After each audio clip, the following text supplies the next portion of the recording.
광주업체가 임실의 환경시설을 추진하고 있지만 관련 규정은 허가권을 임실군이 아닌 광주시에게 두고 있어 논란이 일고 있습니다. 국토교통부가 새만금 신공항의 위치와 규모 등 구체적인 밑그림을 그리기 위한 용역에 착수했습니다. 도내 전역에 폭염주의보가 내려진 가운데 부안 지역 수온지가 33.8도까지 올랐습니다. 오늘 밤 5개 시군에선 열대야도 예상됩니다.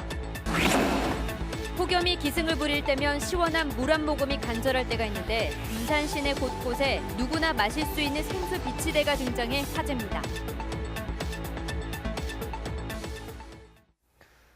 여러분 안녕하십니까? JTV 8시 뉴스입니다. 광주업체가 임실에 오염된 토양의 정화시설 건립을 추진하면서 환경부에 관련 지침을 놓고 논란이 일고 있습니다. 임실에 들어오는 시설인데 업체의 본사가 있는 광주시가 최종 허가권을 갖고 있기 때문입니다. 납득하기 어려운 지침이지만 환경부는 문제가 없다는 입장입니다. 정원익 기자의 보도입니다.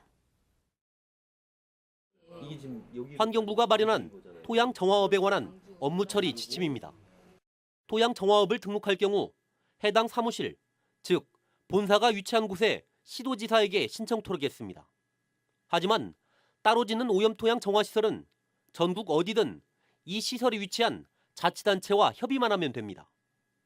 법적인 문제가 없으면 본사가 위치한 자치단체가 허가를 내주는 겁니다. 광주업체가 임실에 추진 중인 정화시설도 마찬가지입니다. 해당 업체의 본사가 광주에 있는 만큼 광주시가 최종 결정을 내리게 됩니다. 임실군은 광주시의 결정을 따를 수밖에 없는 데다 지도감독 권한 역시 광주시가 갖습니다. 반입장이 설치되는 자치단체에다가 탑법 검토를 거쳐요. 근데 임실에다 저희가 그거를 의뢰를 하면 그 회신회가 특별한 의견이 없으면 허가가 나가요. 이 같은 경우는 전북에서 처음이다 보니 임실군은 쉽게 납득하지 못하고 있습니다. 실제로 환경을 영향을 미치는 시설은 반입 정화 시설이니까 거기를 주재하고 있는 일선 시군이 관리감독 권한이라든가 등록 권한을 있는 게. 환경부는 문제될 게 없다는 입장입니다.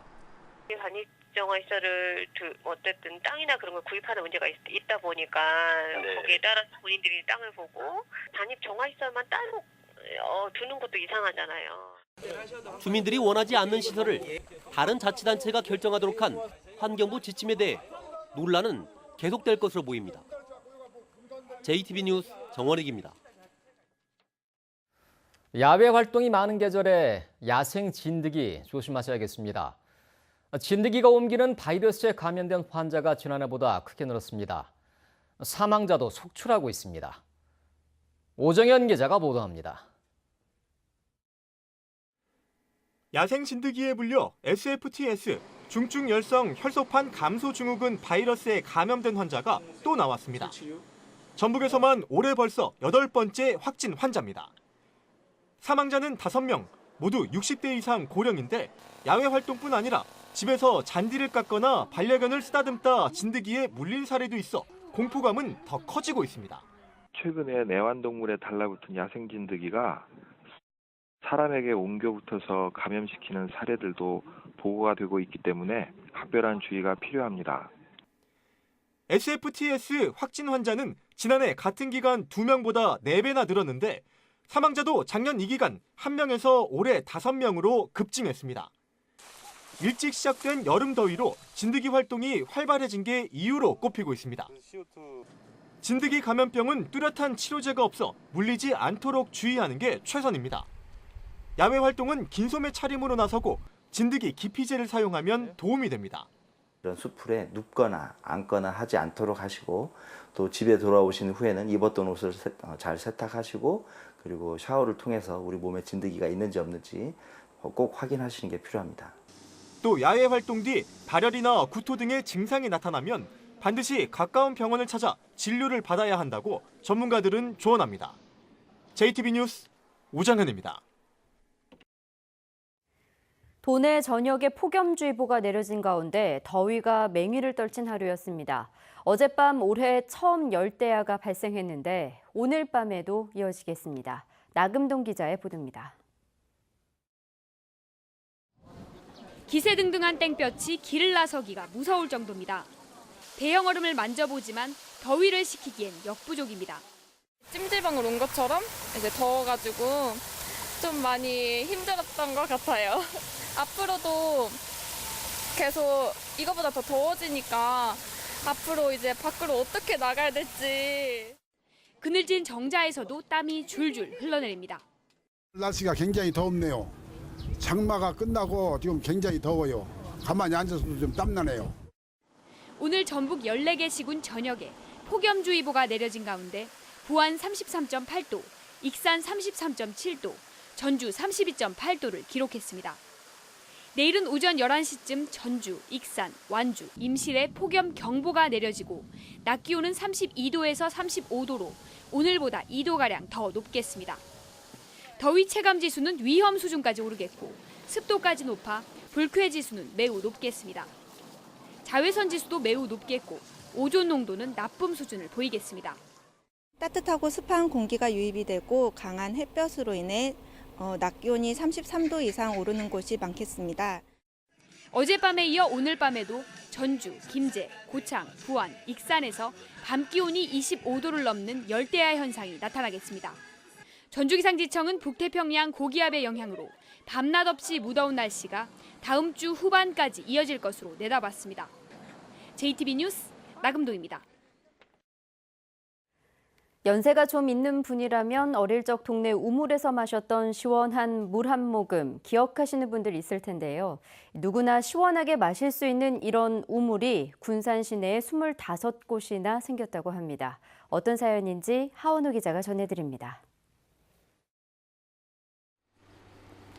봉사자들이 자신이 가져온 차량에 생수를 옮겨 싣습니다. 차량이 향한 곳은 군산의 한 분식집 앞. 식당 주인은 배달받은 생수를 냉장고에 넣고 미리 얼려둔 생수를 가게 앞에 내놓습니다. 무더위와 싸우며 폐지를 모으던 할아버지도 우리 같은 사람은 얼마나 힘이 되겠습니까? 이놈 한 잔 먹고 그냥 돌아다니는데 감사합니다. 힘겹게 오르막길을 걷던 학생과 할머니도 시원한 생수 한 모금에 잠시나마 더위를 잊습니다. 이렇게 더울 때 물을 주면 참 맛이 있고 그러죠. 최고죠. 군산의 생수 나눔 봉사가 시작된 건 지난해 여름입니다. 더위와 싸우며 폐지를 줍던 할머니에게 생수 한 병을 건넸던 시민이 SNS에 생수 나눔을 제안했는데 금세 사람과 돈이 모였습니다. 물 실어날릴 수 있는 자동차를 제공하신 분들도 있고요. 그다음에 이제 물값을 이렇게 십시일반씩 해가지고 10,000원에서 50,000원까지 이렇게 내주시는 분들도 있고요. 길 가는 나그네든 동네 사람이든 목마른 사람이라면 누구나 마실 수 있었던 우물처럼 군산 우물이라는 이름도 지었습니다. 시민들이 자발적으로 냉장고나 생수 보관 장소를 내주면서 군산에는 모두 25곳의 우물이 생겼습니다.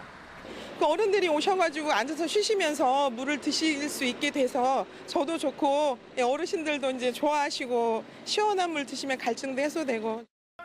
군산 우물은 7월과 8월 2달간 운영되는데 지난해에만 3만여 병의 생수가 무료로 제공됐습니다. 이따른 공장 폐쇄로 시리에 빠진 군산 시민들에게 시원한 우물 한 모금이 큰 위로가 되고 있습니다. JTB 뉴스 하원호입니다. 국토교통부가 새만금 신공항의 위치와 규모를 결정할 용역에 들어갔습니다.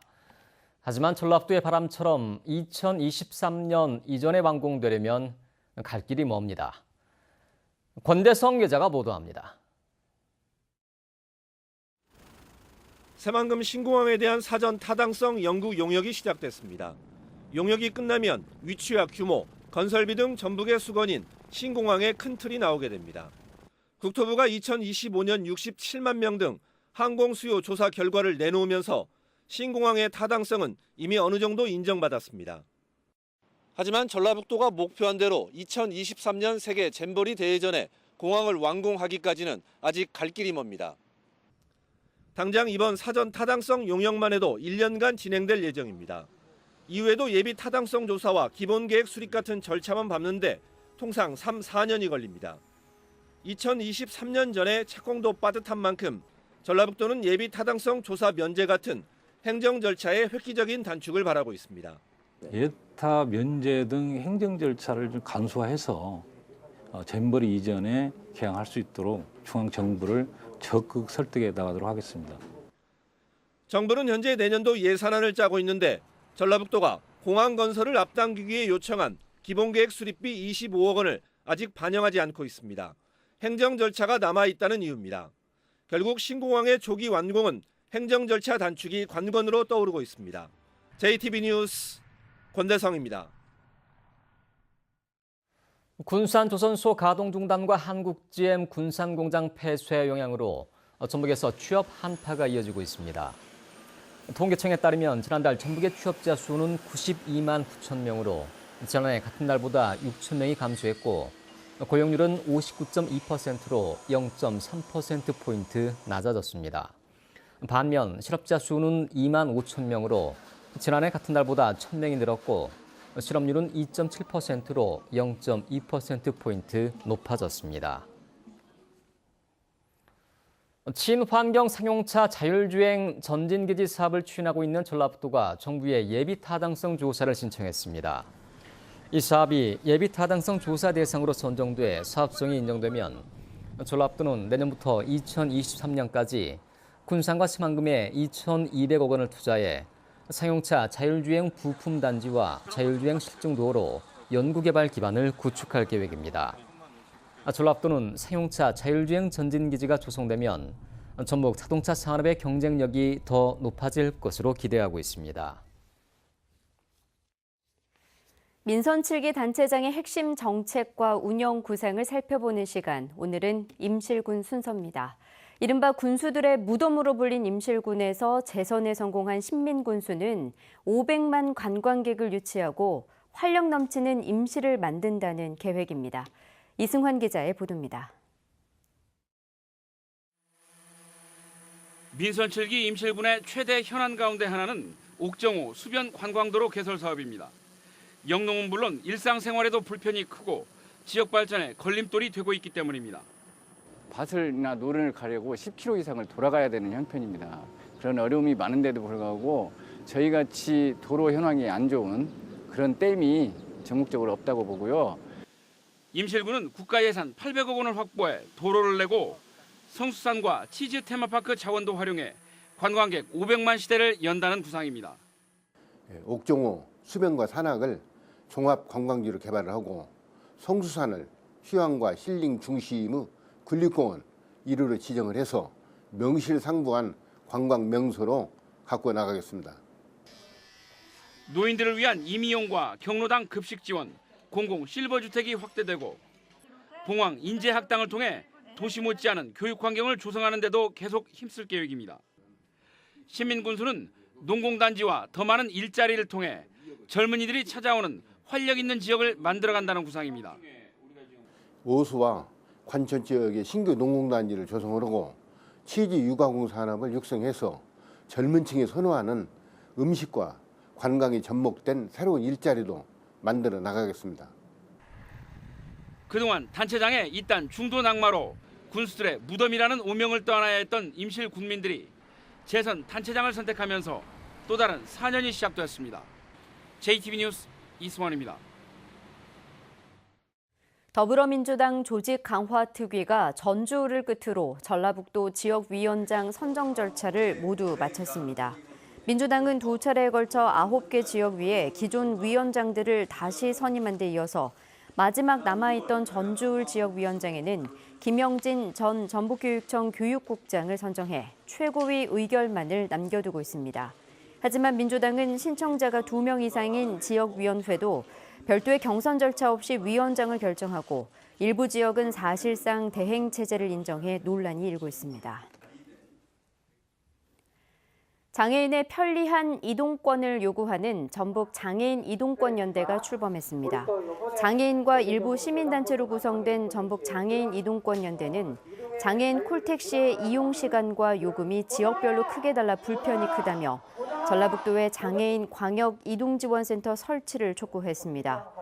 전라북도는 정부로부터 복권기금 35억 원을 배정받으면 내년에 장애인 광역 이동지원센터를 신설하겠다고 밝혔습니다.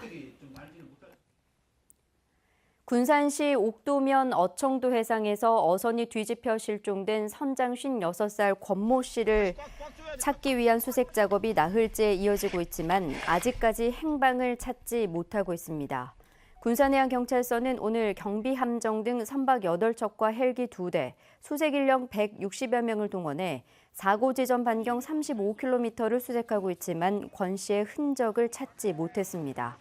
해경은 권 씨가 사고 당시 구명조끼를 입지 않아 발견이 늦어지고 있다며 집중 수색을 이어가겠다고 밝혔습니다. 전주지법 형사 2단독은 뒷차량이 상향등을 켰다며 보복 운전을 한 혐의로 기소된 33살 A씨에게 벌금 300만 원을 선고했습니다. A씨는 지난해 11월 전주시 덕진구의 자동차 전용 도로에서 뒤따르던 승용차 운전자가 상향등을 켜고 경적을 울리자 여러 차례 급제동을 하고 진로를 방해하는 등 상대 운전자를 위협한 혐의로 기소됐습니다.